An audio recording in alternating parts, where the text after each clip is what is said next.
Here we go.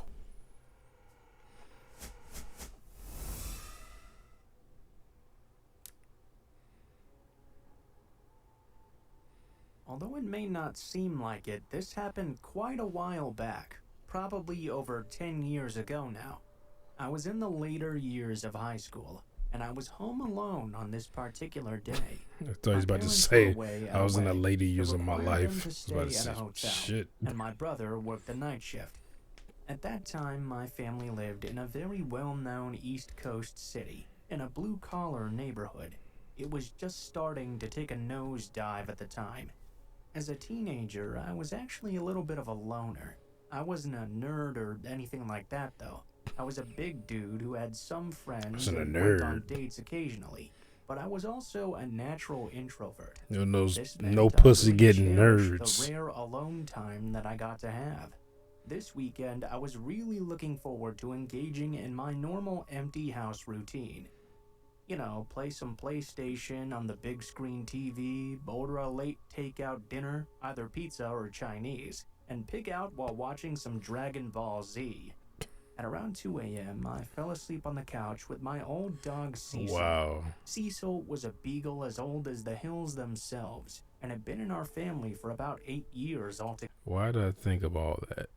When I thought of that before he said that. I was like pizza or Chinese food, and he said that, and I was like probably watching Dragon Ball Z or Inuyasha or Yu Yu Hakusho or something. He said Dragon Ball Z. He was a very quiet and peaceful dog, and spent his time begging for food and mostly sleeping. Unlike most beagles, Cecil never howled or barked. Instead, he was more than content to just rest his head on your lap and spend the entire night there. Anyway, back to the story. It's approximately 1 a.m. now. I had just finished the last slice of pizza and was dozing off on the couch when I hear a bang come from the back alleyway. Anyone who's ever lived in a big city knows that noises happen at all moments of the night. Cecil's head, though, immediately popped off of my lap, and the hair on his back stood straight up. He was always a bit skittish, so I calmed him down some and started to doze off again.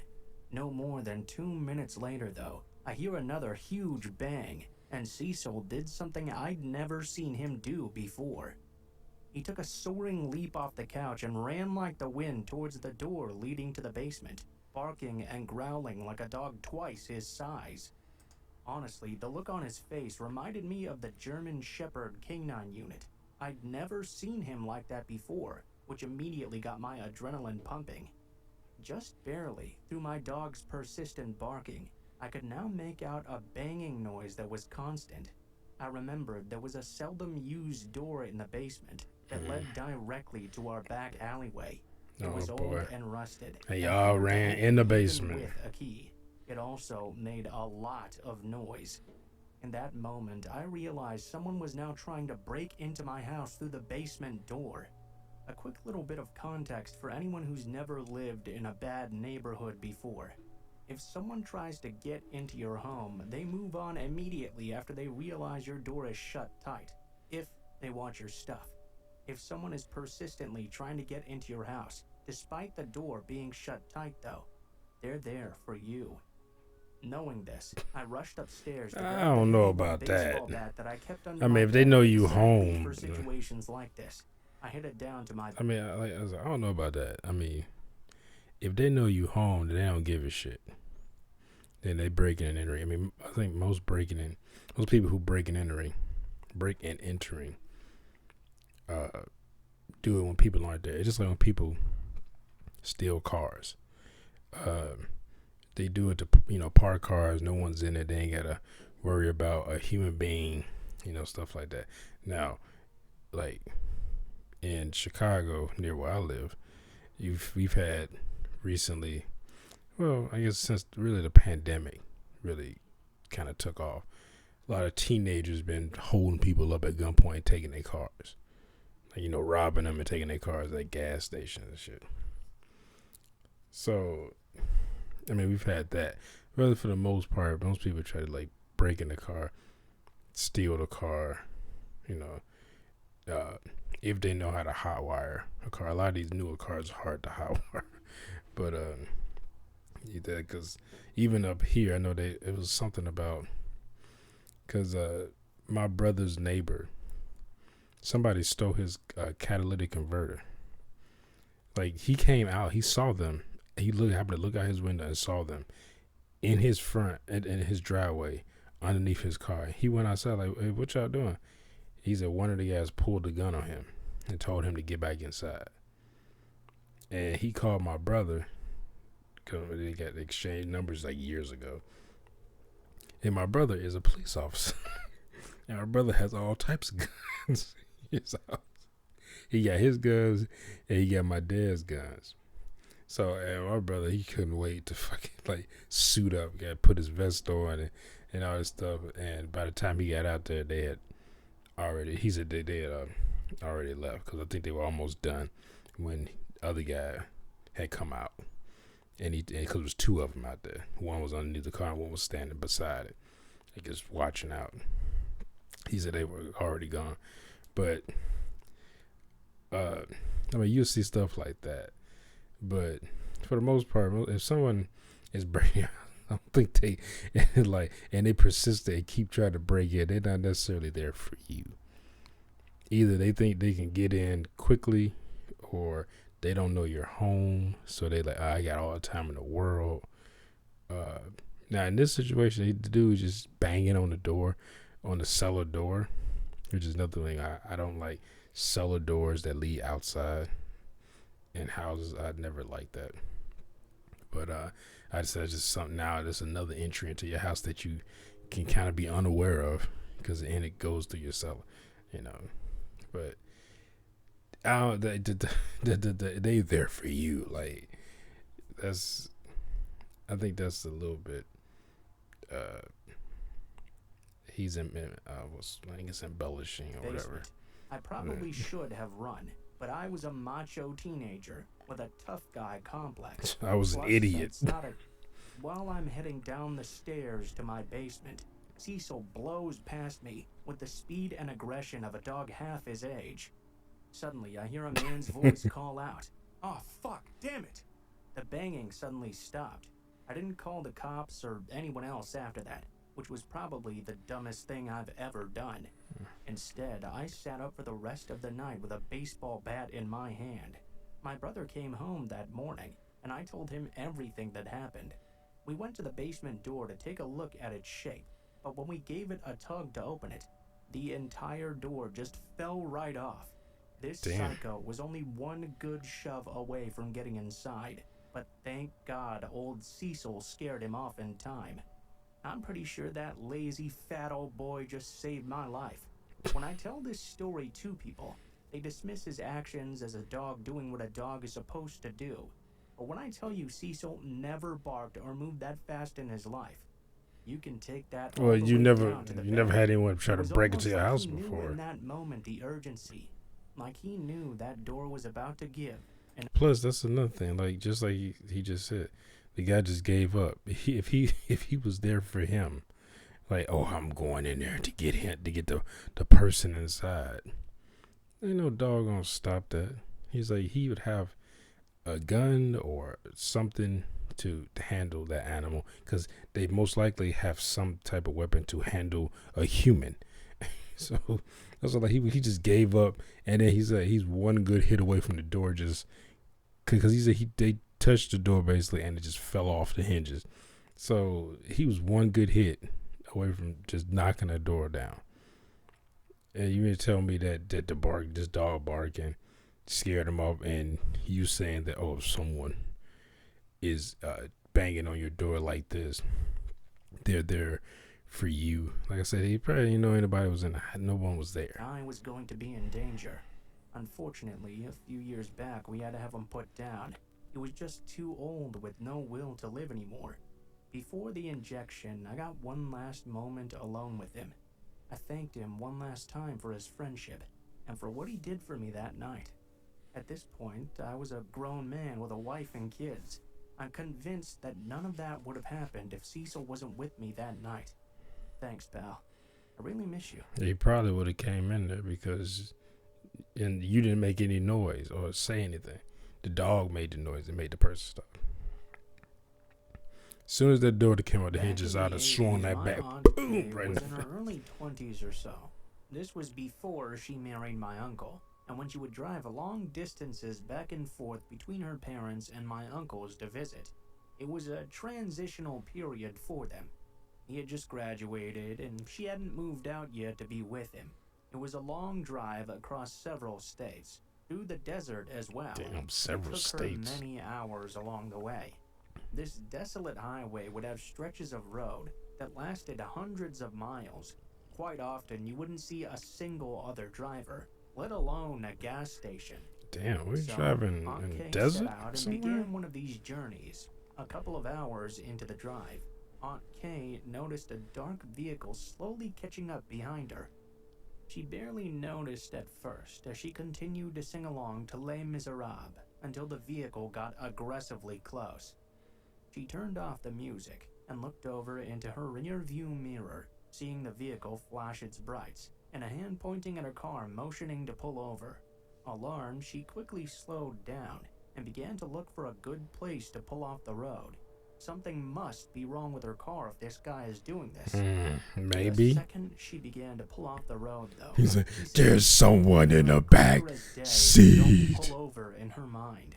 And again, even stronger, "Don't pull over." Call it God, intuition, just a gut feeling, but a jolt of adrenaline and I don't think there's really that much of a gut feeling with you're on a road, like you said, where it goes for hundreds of miles where you don't see another car. I don't know about exits and stuff like that, because I've been on. I know there's I think it's like 100 miles stretch from, like when I was living in Oklahoma to Tulsa. I think it was like 100 miles where they didn't have an exit. They was like, this is the last gas station. You get gas here because you won't be able to get gas until you get basically to Tulsa. And I don't know if you mean like that or if it's just like no lights and barely see any people, like those roads and that you drive in like the west, I guess, what is it, southwest, like part of the United States, I guess, like around there. Like, because I know when I drove from Oklahoma City to Nevada, it was some roads like that where it was just black. It was, but I'm also used to that because I lived in Mississippi for quite a while when I was a teenager, and you go on some of the back roads where the only lights are at houses. So if you drive past a house, and then a lot of houses are, about sometimes at least 100 feet off of the road.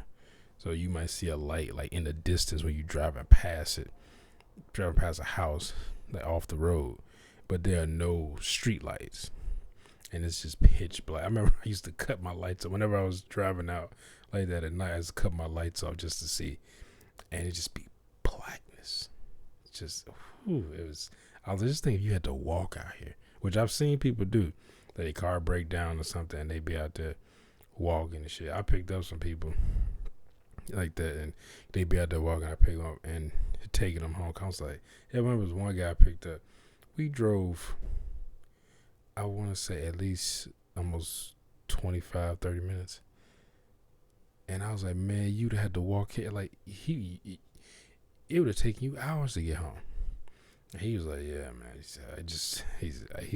I can't remember what happened, what was wrong with his car, why it stopped. But I was like, man, this is horrible. And then I found out that he was I think he was the cousin of someone I went to school with. Cause he was like, oh, you know her? And I was like, yeah, I know. We go to school. We go to in the same grade. I was like, okay.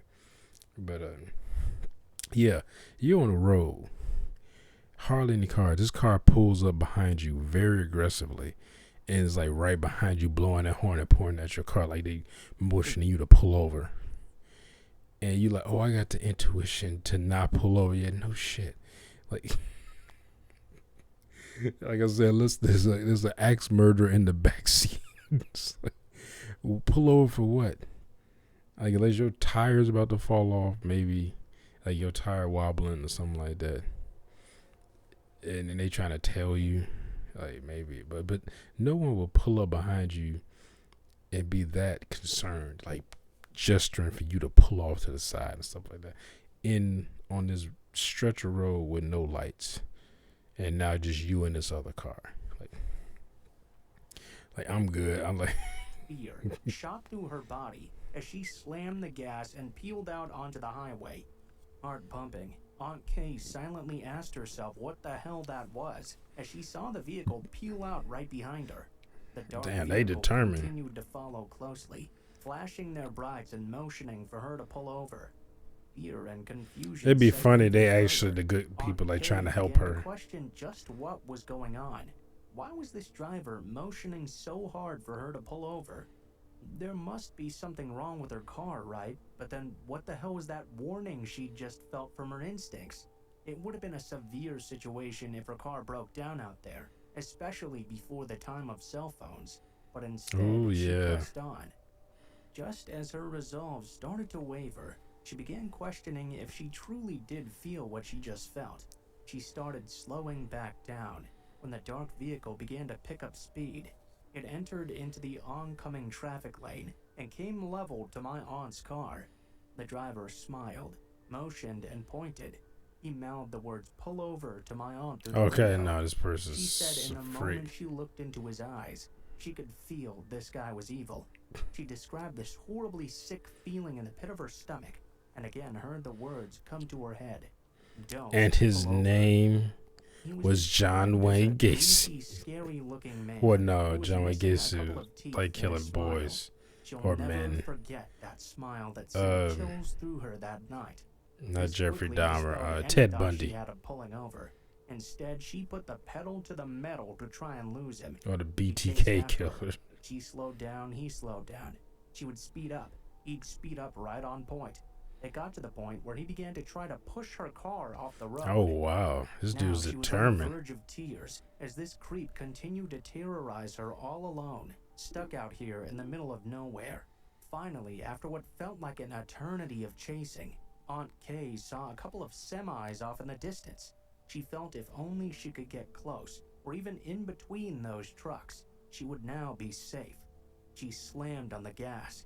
He continued to flash his lights, honk his horn, and try to smash into her car. Oh until she got wow, close this enough to dude those is fucking trucks. crazy. As she moved in between them, she saw the dark vehicle slow way down and eventually disappear completely from view. She stayed with those trucks for a couple of hours until she felt safe enough to pull over into a gas station at an exit and cry. Fast forward several years later, my aunt and uncle were now married. He's working at a law firm as a high-profile criminal prosecutor in Las Vegas.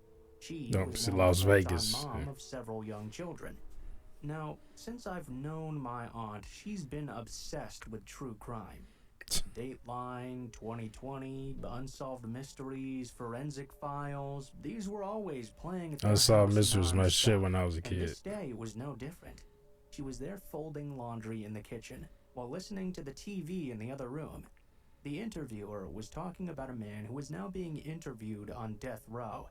As she idly paired another match of socks, she heard the man describe one of his tactics for procuring victims. According to him, he would wait along the side of the highway. A car would go by with a family and he'd wait.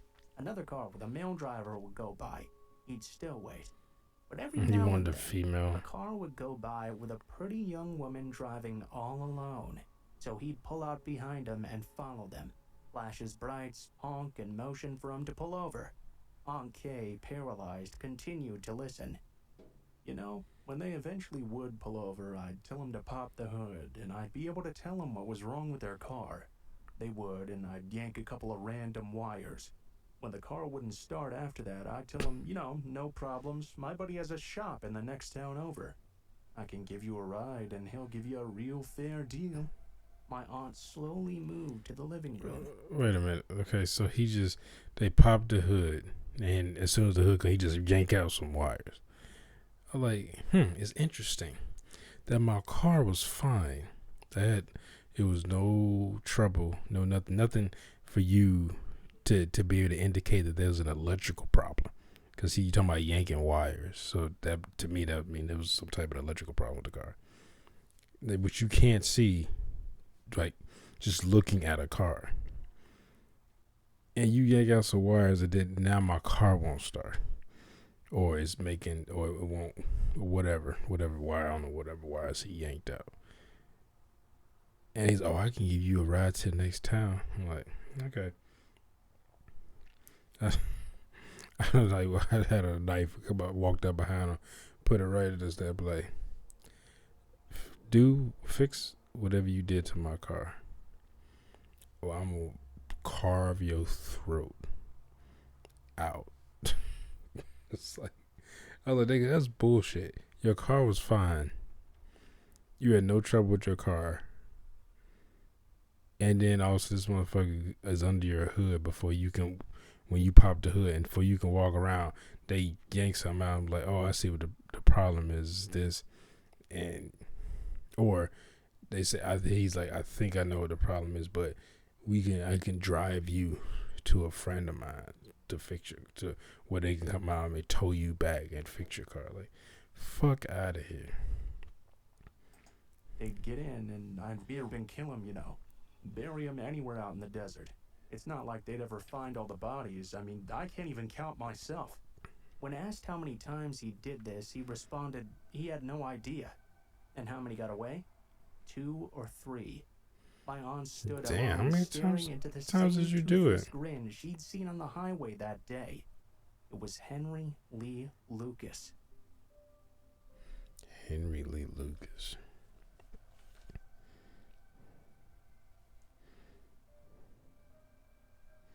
Way back when, I had this summer job when I was a 15-year-old girl. That was a few miles or so. Oh, I've heard of this guy. I lived in a very rural, Committed wooded murdering area, his and my mother. parents never let me go into the woods by myself. Henry Lucas, an American convicted serial killer. Lucas was convicted of murdering his mother in 1960 and 2 others in 1983. He rose to infamy while incarcerated for those crimes when he falsely confessed to approximately 600 other murders to Texas Rangers and other law enforcement officers. Also, he falsely confessed. Damn, he's born in 1931. Shit. He died in 2001.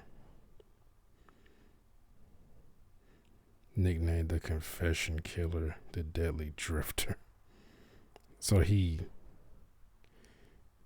well, they know. Okay, so yeah, victims 3 confirmed, 8 disputed, falsely claimed over 250. So I guess they know that he didn't kill the 250, but they know he killed the 3, which one of them was his mother in 1960, the other 2 in 1983. I think I've seen this on so I watch a YouTube channel called Real Crime. I think I've seen that they did a documentary. They do like serial killer documentaries and like, I mean, not they claim the famous serial killer documentary, but they have like just like it's like gangsters, like documentaries. They've gone over like famous British and American gangsters and stuff like that. Ow, I just scratched the shit out of myself with my tongue. Nail not even long. Fuck. There were days though, and my job started at noon every day, so I had to walk to work. Why is that orb? That light orb there. To disobey them and walk through the woods instead of on the road. Walking this way to work would cut about a half mile off my walk shit out of myself. So every day at around the same time, I'd walk through a very much abandoned state forest, down a deer path for about a mile or so. At the point it intersected a railroad track, I'd then walk a couple more miles down those tracks into town to my job. Stupid, I know, but I was 15 years old. Taking this path always freaked me out a lot, and I would So always why would you feel take like it? I was being watched. It was shorter though, less sunny, and less hot as well, so I ignored my instincts, thinking my parents' influence must just be making me paranoid. My But parents you would pick felt me up every you day after didn't. my But shift, you say, unaware of this daily routine. idiot. This I meant. continued on for weeks and weeks. One day, though, I'm out walking about a mile away from any houses, very deep into the woods. I see there are now two porn magazine pages that have been ripped out and placed on the trail facing me. They hadn't been there It's a the day trap. before.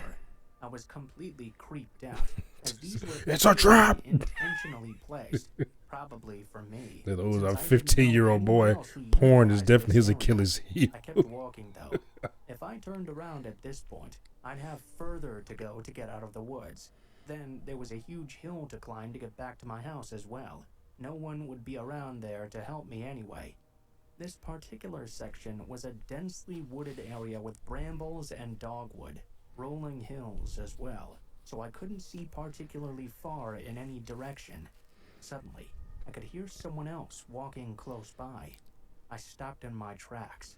I would hear them for a split second, and then they would stop when I stopped as well. As I listened even more closely, I could hear what sounded like change in their pocket. I knew it was not an animal. Because of the echo of the Change. surroundings, though, The I change couldn't or pinpoint chains? exactly where this noise was coming from. Just to check that I was not crazy, I stopped once more. I heard the exact same noise in the silence of the forest, which quickly stopped when I stopped as well.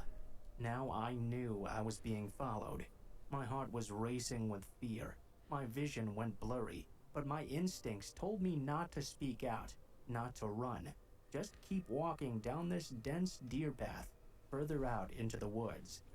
My gut also told me not to look behind me no matter what. I could sense there was someone right behind me now on the deer path, but I didn't dare to look back. Just run. I'm a rather short, chubby person and Um, always have been. Looking at me, you'd probably That don't mean assume I nothing. can't Just run very fast. shit. So, if you wanted to catch me deep in the woods, you might assume you had a lot of He's. time to do I like so. you said. You Looking assume. back, I think that's exactly what this creep was thinking. But you see, back then, even though I was a little bit chubby, I ran cross country and track and could run a 7-minute mile. Hills, particularly, were my What? specialty. A 7-minute mile? Cause I've been a chunky boy most of my life, but I've been pretty quick. Like I like to, especially before I fucked up my knee in the service. I would do sprints a lot, so I was actually quick for my size. Cause I like to. People always assume like this, like I was, oh, you slow. Especially when I used to box, I was like, oh, I like to train to be quick, and people assume that I'm not. And then by the time they figure out that I'm not slow, it's too late. Gotcha. But a 7-minute mile, like, damn. Like, didn't Captain America run like? Well, I think Captain America ran like a mile and a half in like a minute and a half or something. It's like, so I guess that's not. Because, whew, that's impressive. A 7-minute mile. Because the fastest I ran a mile and a half was when I was in basic training, and it was they said my time was 10:51, so I ran a mile and a half in 10 minutes and 51 seconds, which I stopped quite a bit. Like, I don't remember how much I stopped, but I stopped and walked quite a bit because I was. Because one thing I was sick. I had bronchitis at the time too. So it's like, well, I don't know. It was because they said I had pneumonia and bronchitis. I was like, I think I would have one or the other.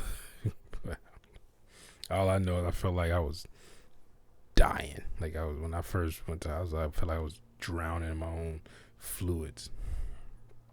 But no, that shit was horrible.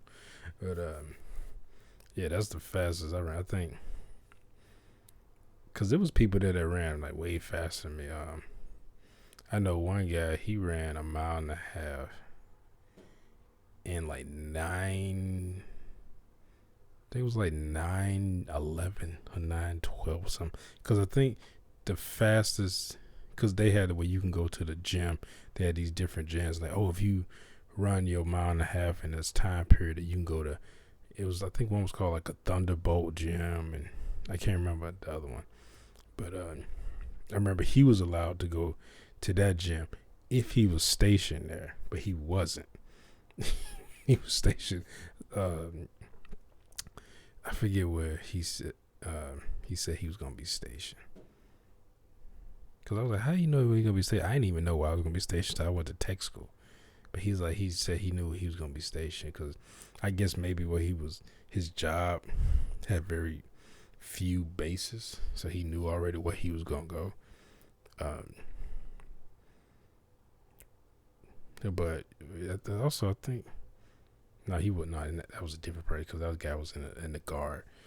But yeah, he ran like 9:12 or something, and he was sprinting. Like when we started, he just took off, boom, like a bullet. And there was a few times I ran past it because he was sprinting, damn near the whole time almost. And it was like, and I was like at the beginning, I was running pretty quick. I wasn't sprinting, but I was doing a run. I wasn't jogging. I was like, because they say jog, run, sprint, and I was like running. And then it slowly went to a jog, and then to like just stopping and walking, and then I started sprinting after that. But to try to make up time for the walking. But he was like, I remember he was a redhead guy. And I remember one time I like made, cause we were doing push-ups, and we happened to be counting each other's push-ups for our test. And it was always kind of a pet peeve, man. I'm like, when I do push-ups, I go all the way down and come all the way up. And he would do his push-ups kind of like this shit, like just shake. And I was just like, I ain't gonna be the asshole and not count. I was like, who gives a fuck? Like the guy's in shape, he can run faster than me, and I know he could do push-ups because we've done them before. So plus I was like, he's a cool guy. So he was just doing the push-ups like that, and a TI came by. He was like, man, what kind of push-ups is this? He's like, you just vibrated. But the TI didn't say that because at first I was like, oh shit, he caught us, and I thought he was gonna make him like redo it. And it was like, nah. He's like, T.I. didn't really give a fuck. He's like, I don't care. Because that was our second time doing a fucking PT test. Cause we did one the day before, and we had to do it, and they made everybody do it again. But yeah, anyway. I had always placed really well in the hilly terrain competitions. By no means was I the best runner or even a great runner, but I was certainly likely faster than whatever out-of-shape pedo creep was hanging out in the woods. That's what you think. A little girl. It's not that I was processing this thought. Oh, you're a girl. I thought it was a boy. Instinctively knew it was not. I guess the voice just made me assume it was not yet. I kept on walking seemingly deeper into the woods because I knew the train track was just up ahead. There would be more space to run without tripping or getting caught in all these branches and brambles. That's smart. It was terrifying, not looking back a single time, but something kept telling me not to. While I walked, I felt like my entire body was shutting down. It's a feeling I've never felt before or after that day. Excuse me. Of being prey. Everything went blurry. I could feel the blood. It'd be funny. It was a mountain lion stalking her. Crazy. I just kept walking like nothing was happening. Mountain lion put out porn. I turn around, but I could now feel someone 5 feet behind me. This mountain lion's getting smart. Me for a good 1/8 of a mile. I didn't turn around still. I didn't scream because I knew no one would be there to hear me. As soon as I got near this the person, she's tracks, smart, which were elevated along a man-made gravel mound, I began to sprint. I ran on all fours up that hill, gripping on weeds to pull myself up faster. I sprinted along the tracks as fast as my lungs and legs would carry me. I could hear and see branches snapping below me in the woods, but now I was out in the sun. The woods were dark, so I couldn't see what was hidden behind those branches. Wow. Instead, I kept on sprinting. I never even saw who was chasing me, but I knew their intentions must be awful. After that, I never cut Yeah, through those they're woods again. rapists. I didn't mention what happened to my parents until I was 18 and had moved out of the house. I was too afraid of being put in trouble or grounded. Yeah, my parents like, you gotta have your ass out of here at 18. Yeah, my dad told me you gotta have your ass out of here at 18. I'm what I would most certainly call a creep magnet. I get weirdos all the time. It's actually become sort of a joke I share with my friends and coworkers, telling them one of the many, oh so many, creepers I've encountered in my time as a retail employee. Naturally, you get all I know your kinds of pain. people coming into your store. I'm All known kinds for of my very assholes. bright attitude and overly chipper way of being, which has come to be loved by many regulars and newcomers alike. It's Retail, also more admin, than likely a all this contributing bullshit. factor as to why I get so many weirdos. I'd also imagine my height as well. I'm very short, standing at only 4'8", and looking about 5 years younger than my 4'8", actual damn. age of 21. I'm also rather filled out for how young I look, so I guess that's another reason as well. What you On to think? this story though. This day was like any other. Just another ordinary day working by myself in the store, checking out customers, stocking shelves, and my moments away from the register. A very average day. At some point while on the register, though, I greeted a man with a large dark beard, bald and wearing glasses, as he came through the door. He immediately smiled and got this surprised look on his face. The one I've now come to know as the, oh shoot, I'm totally gonna creep on this girl today look. No biggie, I was used to it. I knew how to handle myself and brush it off. Eventually, after an hour or two of being on register, I'd pretty much cleaned out the store of my customers and moved out to stocking candy. The man before with the beard approached me with a smile and held up a large white trash can. Excuse me. Yeah? I replied, glancing up from the box I was currently stocking. Are there any more of these in the back? This one doesn't seem to have a lid, he said, gesturing to the large trash can in his hand. Oh, yeah, is that all? I can go and check that for you if you'd like. I smiled and was very polite like I always was with customers. I turned away and headed off to the stock room to search for the item for Let him. me guess, he I followed noticed that you. now he was following me, but I didn't think too much of it. I glanced down the aisles looking for any other customers as I walked down. Immediately, though, I took note of the store's sheer emptiness. Well, shit. I guess it's only us two in the store, I thought to myself. Shit. I moved through the stock room door. I was quickly relieved when this guy stopped at the employees only entrance. Well, yeah, you can't come in. Just wait right there. I'll be right back, I said as I made a turn around some full rolltainers, which, due to just receiving a truck, our stock room was full of them. They stood very tall and were basically like giant movable walls. Very, very heavy, mind you. Being so small, I couldn't really move them much to make a path through and see what was on them. After only a minute or so, I'd managed to find myself a little path, though, having 3 heavy ones on my right and left and one in front of me. I decided to give up on my search for the trash cans in this maze of things. Sighing, I went to turn around and sadly inform him of my defeat, only to find he was right there. He was now blocking my tiny path of walls, a very tight squeeze for a man of his stature.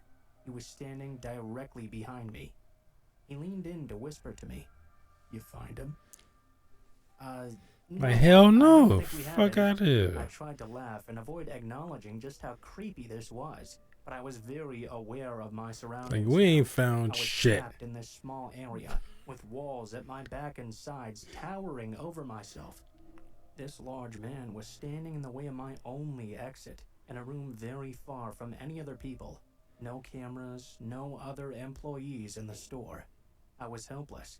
I was increasingly growing scared at how this man was moving closer and not moving to let me out. Oh, boy. I went to voice to him that I needed to return to work after a solid minute went by of him standing there blocking me, but I was not able to get out a single word.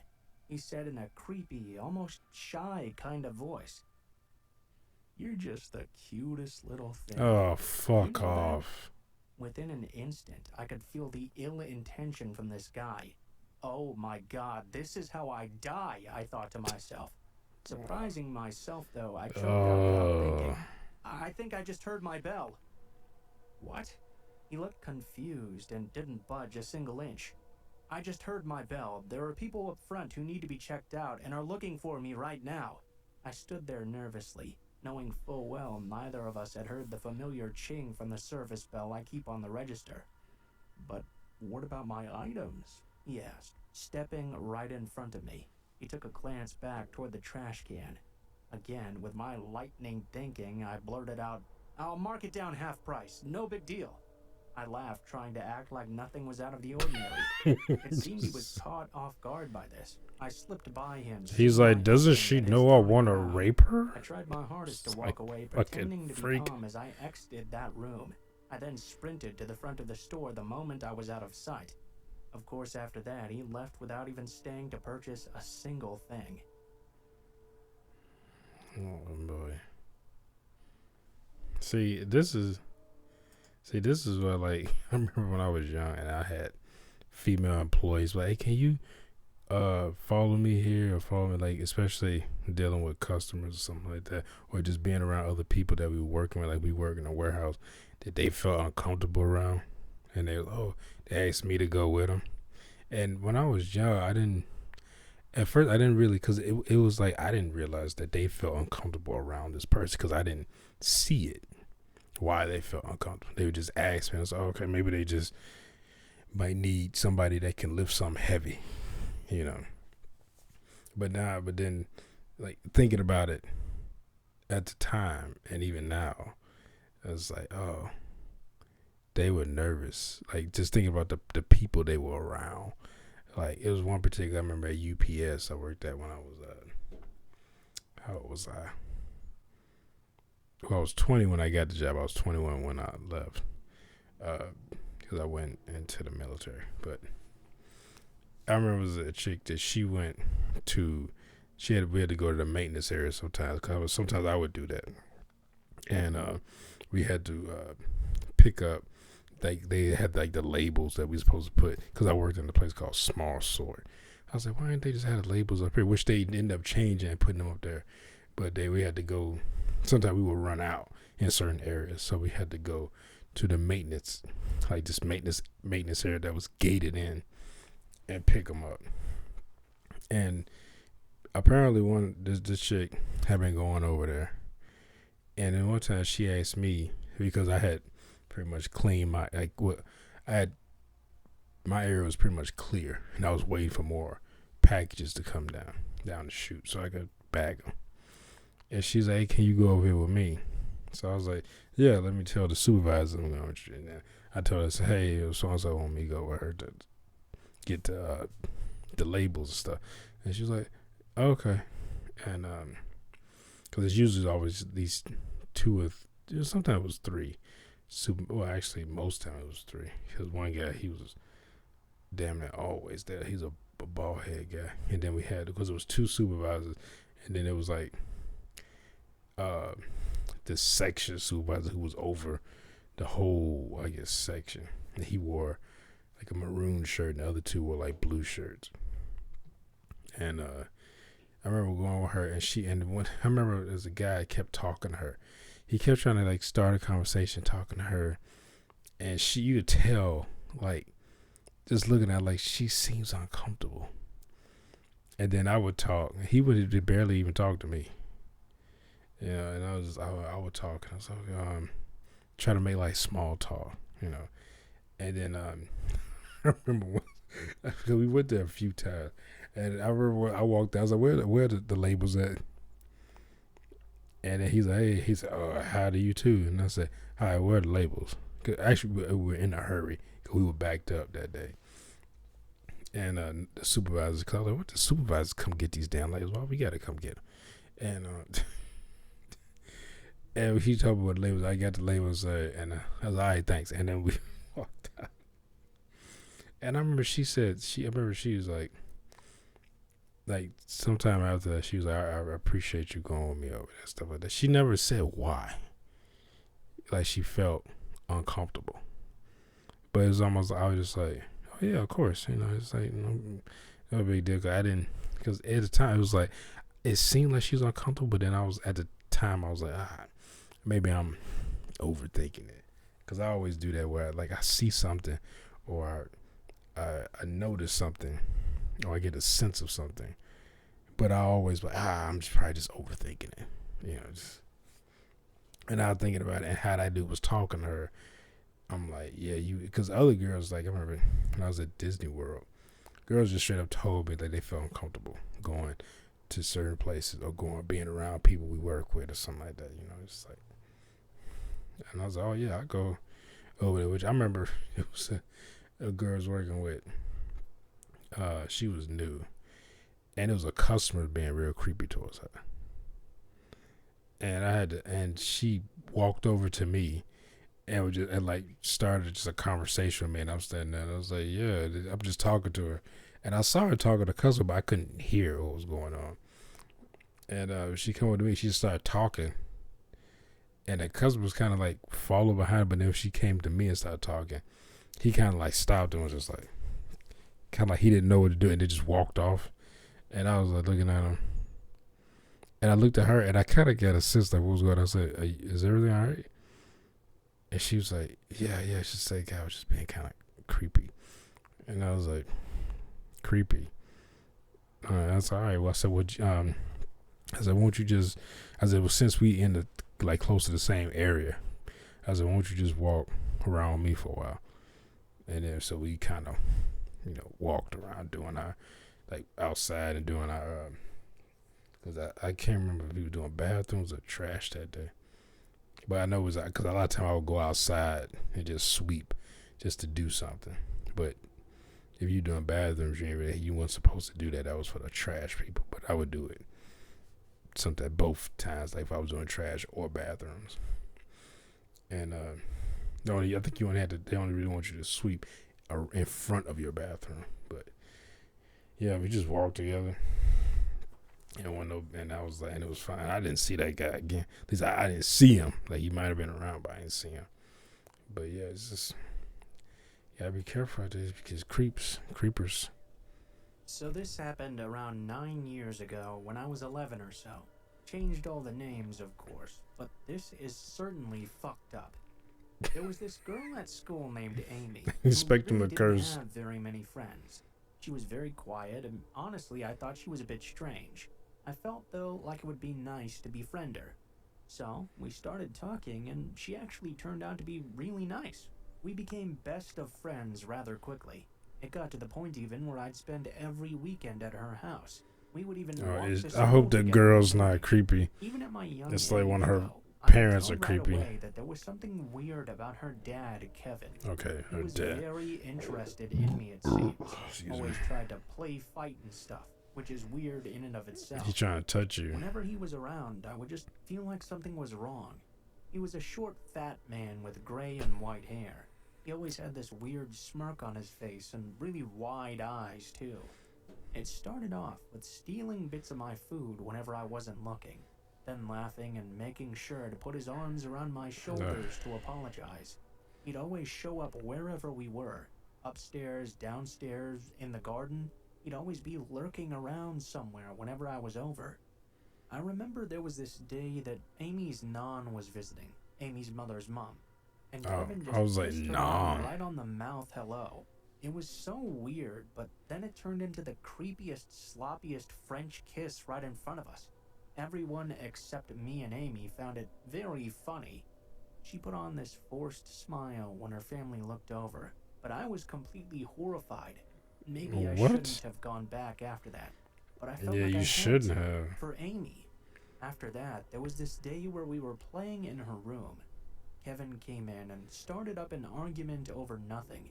It got so heated, he grabbed rubbish bags, saying he was going to throw away all of her belongings. Of course, an 11-year-old is going to go furious if they think their dolls and everything are going to be thrown away. She was hysterical. We followed him downstairs, where he turned around and told her in the most serious voice that if she ever spoke to him like that again, she would regret it. It was then that he started to remove his belt. What the fuck? She immediately pushed me toward their front door, which was just in front of the stairs. She was sort of half laughing, forcing a smile, as she tried to convince me this was no big deal, but I could tell it would be as soon as I left. I got out the Yeah, door, he but about to when beat I the turned shit out of. around and waited, Kevin slammed it shut hard. All I could hear after that was Amy screaming at the top of her lungs. I was so scared. I didn't know what to do, but I didn't want to just leave her, so I stood there. Eventually, I found the courage to sneak my way back in. I went upstairs to Amy, who was now brushing her doll's hair. She smiled at me, but she had this tear-stained face that was so miserable. There were no visible marks at all. Damn. It seemed he could have hit her anywhere. I then felt as if I had to protect Amy from now on, so I continued going there and didn't tell my mom a thing. One night I woke up thirsty, and we were close enough for me to just go get a drink myself. When I went downstairs, Kevin was laying there, on the floor in the dark. He was wearing nothing but tidy whities, and he stared up at me, still awake. It was the creepiest thing I had ever seen. Only the street lamp from outside, shining through a gap in the blind, lit up the room just enough to see him there. I'm like, yeah, I ain't thirsty Needless no to more. say, I did not get myself a drink. Yeah. Instead, I ran back upstairs and shut the door. I wouldn't go there after that until I knew for sure he would not be there, and I didn't sleep over anymore after. I'm Hell not sure, yeah. but I think if I ever told my mom, she'd go and kill him right away. I was talking to Amy recently, actually. She opened up to me because she sent me her mental health assessment sheet. She told me when she was 10 she had woken up to Kevin raping her 15-year-old sister. Kevin was not her sister's dad. Not that it makes it any better at all. She was screaming for Amy for help. It also stated he would regularly beat Amy as well. The most recent incident was 2 years ago. He beat her right in front of a friend, and her friend called the police.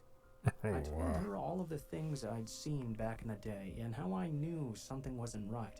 All I know of him now is that he's in the hospital, suffering with COPD, and I really, really don't give a fuck. Also, her mom knew this was happening, but didn't do a single thing about it either. COPD. What's that mean?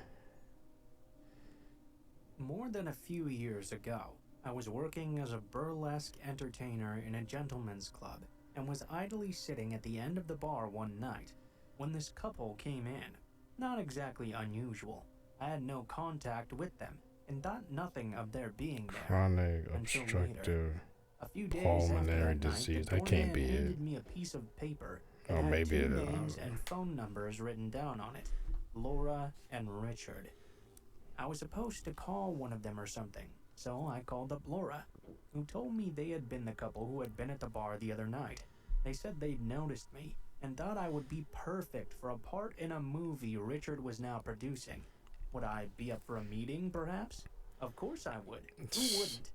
Sit on that casting couch and be like, oh shit, this ain't the movie that you thought it was. 7 o'clock came by the next evening.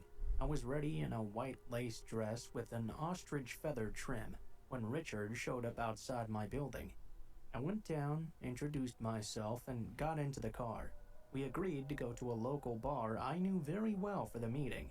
First, though, we had to go back to his place so we could pick up some contracts. Of course. Off we went.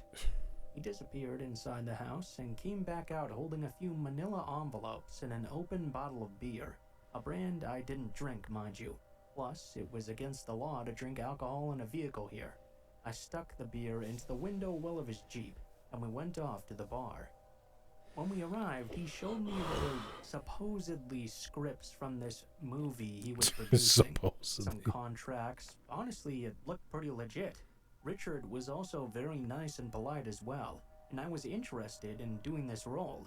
I'd made some plans to go out later with my soon-to-be boyfriend, so I excused myself to go call him on the bar's payphone. I took the Corona I'd ordered at the bar with me to the bank of phones. As a dancer, I'd been taught by the other older girls to never ever let your drink out of your sight. Exactly. My boyfriend wanted to get going to another club, so I went back to the table where Richard was at. I told him I had to go. Well, he didn't like that, did he? He tried a few different things to get me to go to the movie set with him immediately. saying I could meet Mickey Rourke, check out the set, Mickey when Rourke. all I Why is really Mickey wanted to Rourke do there? was spend some time with my boyfriend. I declined, took Richard's card, and left. I never heard from Richard again after that, but a couple of months later, I did hear from the police when they came around to the bar I was working at. They pulled out these two gigantic books of mugshots with a stack of Polaroids as well.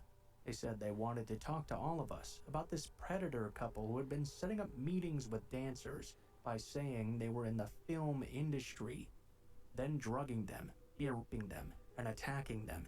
They showed me these two mugshot Sheesh. books and asked if anyone I recognized was in the pictures. Well, immediately I identified Richard and Laura. They showed me the Polaroids, which were all trophy pictures of the couple in the act of attacking these poor drugged up girls.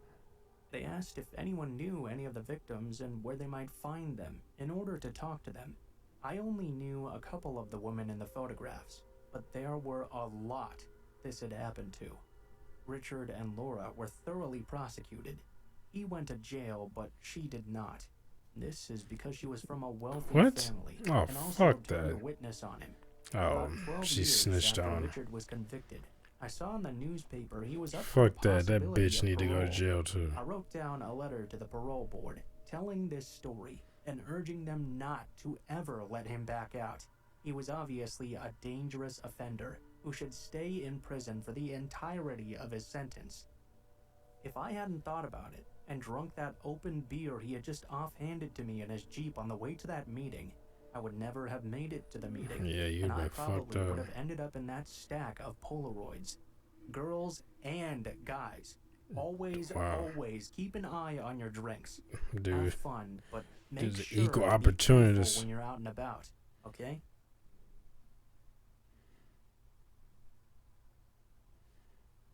Is that it? When I was 7 and my sister was 8, we were allowed to go down the street to the park by ourselves, which was right down the street from my house and right next to a church as well. Because of this, we very frequently went, but we had to keep our eyes peeled for things specifically like broken beer bottles, used needles, that kind of dirt. Also, don't poke at the drunks in the bushes. We were also told to run if a black Lincoln Town car came near asking us for help. Adults don't ask kids for help That's unless they want to very grab them. specific. You hear? I was pretty plucky for a poor kid. I didn't exactly live in a nice part of town. This particular day, we were crawling around in the bushes looking for drunk change. The nickels and dimes that would sometimes roll out of a really drunk person's pockets. They would add up if you could look around carefully. We wanted to go buy some cheap candy at the convenience store when all of a sudden we heard a man's voice, coughing, crying, and what sounded like pleading for help. He was curled up beside the church. He couldn't have been too far into adulthood, but he was so slashed up. His face had almost no discernible features, except for the tears streaking through this mess of dried blood. He Damn. was covered all over in blood as well. He was shaking hard, begging the wall of the church to help him. Blue plaid flannel and really gunky black jeans.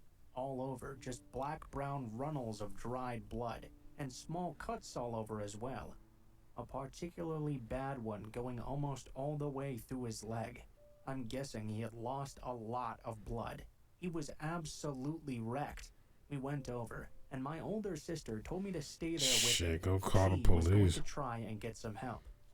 Somehow, we managed to help get him to the front of the church, but it was midweek in the summer, so nobody was there.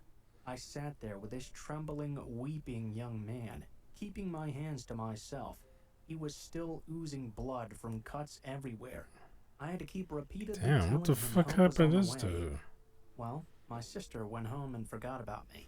The old woman in What? the divided house on the corner called the police. Oh my god, your sister ain't shit. Your sister says, hey, you stay here with him. I'm gonna go get help. And then, this bitch just go home. And I'm like, oh, I forgot. Like, bitch, you ain't forgot. You ain't forgot a goddamn thing. Like, you just go home and just forget. Like, could you not get help? You couldn't go to anybody in that vicinity and like, hey, I need to call the police. There's a guy injured at the church. They said that there was nobody in the church, so I was like, okay. But man, your sister ain't shit. Because she recognized me, but not the hunched up mess I had helped get to the front door of the church. Eventually, the cops came by and told me to go home. The man was put into the back of a car. I don't know what happened. I'm surprised they didn't call the ambulance. I do know it was a local gang that did that to him. I figured this out from his garbles as he was constantly apologizing to invisible attackers. He was probably very deep into shock. We went to the park the next day, and the hedges we had been crawling through just the day before had all been chopped down. Most of the lower limbs of the pine trees also got lopped off as well, so drunks and gang members couldn't hide in them at night anymore. That's the most sad, disturbing story I have in my childhood. I'd never seen an adult male cry or be so broken before or since. Gang violence really is terrifying. We never talked about this incident again, but it took an entire week for them to get around to spraying the sheer amount of dried blood off of the building. It was extremely bad. Was he like in another gang's territory and they just caught him and beat his ass? Cut him up and shit? Like,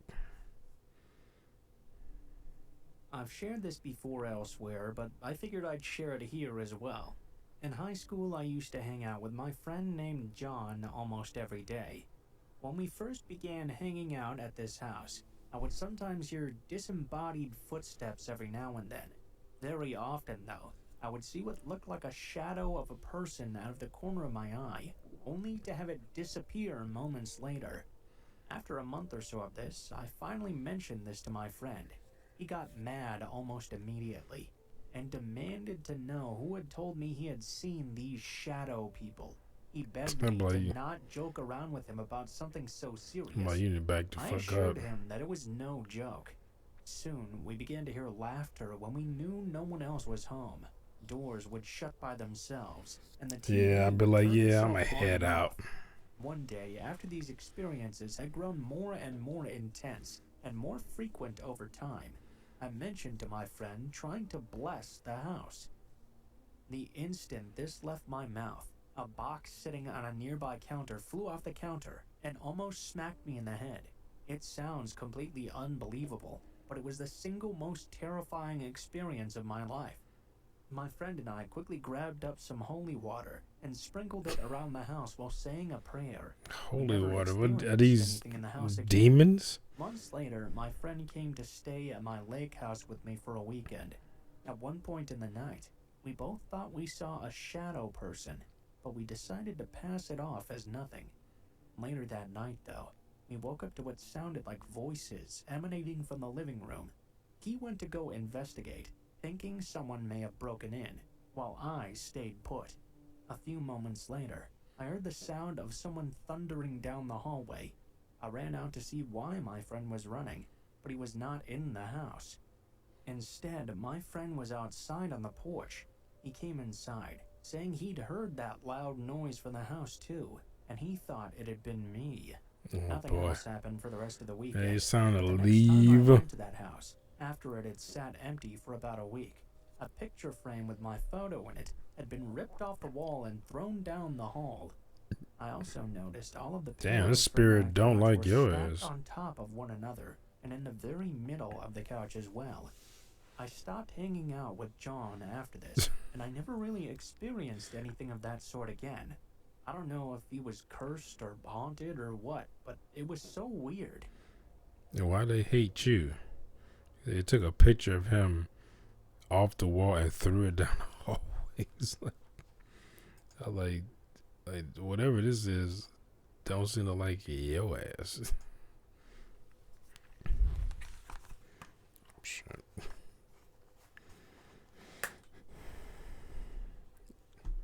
But yeah, that was good. That's pretty good.